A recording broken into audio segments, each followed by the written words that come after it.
Journée de mobilisation ce dimanche sont concernés le Rassemblement national, Renaissance, mais aussi plusieurs partis du nouveau Front populaire. Oh là là, mesdames et messieurs, accrochez vos ceintures. On plonge dans un épisode grandiose de la grande comédie humaine. Marine Le Pen, la madone du RN, condamnée pour avoir confondu les fonds publics avec son livret A, se drape dans la toge de Martin Luther King pour crier à l'injustice. Oui, vous avez bien entendu, on est en 2025. Et la réalité française, c'est du Molière sous amphétamine, mais sans les rimes qui tiennent la route. Ce dimanche 6 avril, place Vauban à Paris, ça va défiler pour la victime d'un complot judiciaire. Pendant que Gabriel Attal joue les Chevaliers Blancs à Saint-Denis et que la gauche fait du bruit, place de la République. Préparez le pop-corn, ça sent le grand n'importe quoi. Imaginez la scène. Marine, micro en main, s'adresse aux congressistes de la Lega à Florence par Zoom, avec un poster de Martin Luther King punaisé derrière elle, acheté en promo chez Jiffy. Elle jure qu'elle va marcher sur l'Élysée, pieds nus s'il le faut, en chantant « I have a dream » version RN. J'ai rêvé d'une France où les juges ferment leur gueule et où 4,1 millions d'euros détournés, c'est juste un malentendu comptable. Pendant ce temps, à Paris, ses fidèles ont sorti les drapeaux tricolores et les thermos de soupe, prêts à transformer la place Vauban en Woodstock facho, tandis que Jordan Bardella fait des selfies avec des mamies en gilet jaune. À Saint-Denis, Gabriel Attal, lui, a ressorti son plus beau costume de premier de la classe pour sermonner la foule, un peu comme un prof de SVT qui découvre que ses élèves ont séché pour aller fumer des clopes derrière le gymnase.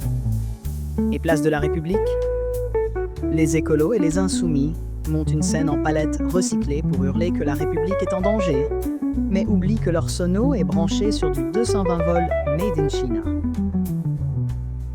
Et pendant ce cirque, que font nos institutions? Elles regardent le spectacle depuis les loges VIP, un verre de Château Margaux à la main. La justice, qu'on accuse de tous les maux, doit bien se marrer dans son coin. 5 ans d'inéligibilité pour Marine, 4 ans de tôle, dont 2 fermes, et une amende de 100 000 euros, ça fait cher le rôle de martyr. Mais bon, les juges, ces tyrans, selon le RN, ont sûrement mieux à faire que de répondre aux insultes. Genre, siroter un petit noir en se disant qu'ils ont bien mérité une augmentation. Marine, elle, invoque MLK comme on sort un joker à question pour un champion, oubliant que lui, il se battait pour les opprimés, pas pour les comptes offshore. Quant à Gabriel Attal, il joue les défenseurs de l'état de droit, avec la fougue d'un stagiaire qui veut impressionner le patron, mais on sent bien qu'il rêve surtout de remplir la cité du cinéma pour ne pas passer pour un loser face au quart du RN. Et la gauche, elle hurle à la menace fasciste, tout en se disputant sur qui aura le micro en premier. Mélenchon ou Tondelier, pile ou face. Franchement, c'est pas comme si on découvrait le fil à couper le beurre rance. Souvenez-vous, en 2017, Fillon et ses costards offerts, en 2021, Sarkozy et ses écoutes téléphoniques, et maintenant Marine avec ses assistants parlementaires fantômes.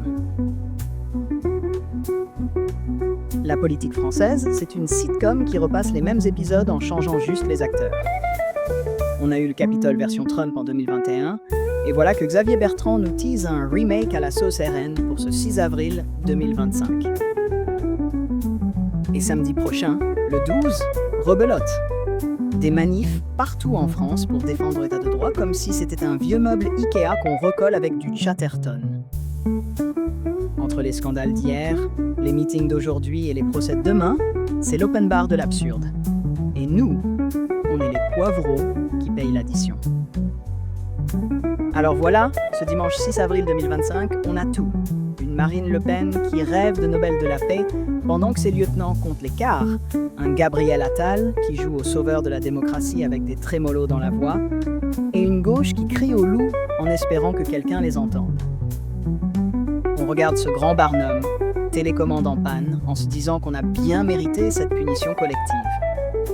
Parce qu'au fond, entre les juges rouges, les fonds publics volatilisés et les discours qui puent le réchauffer, c'est pas une manif qu'il nous faut, c'est un exorciste. Allez, santé, et à la prochaine connerie.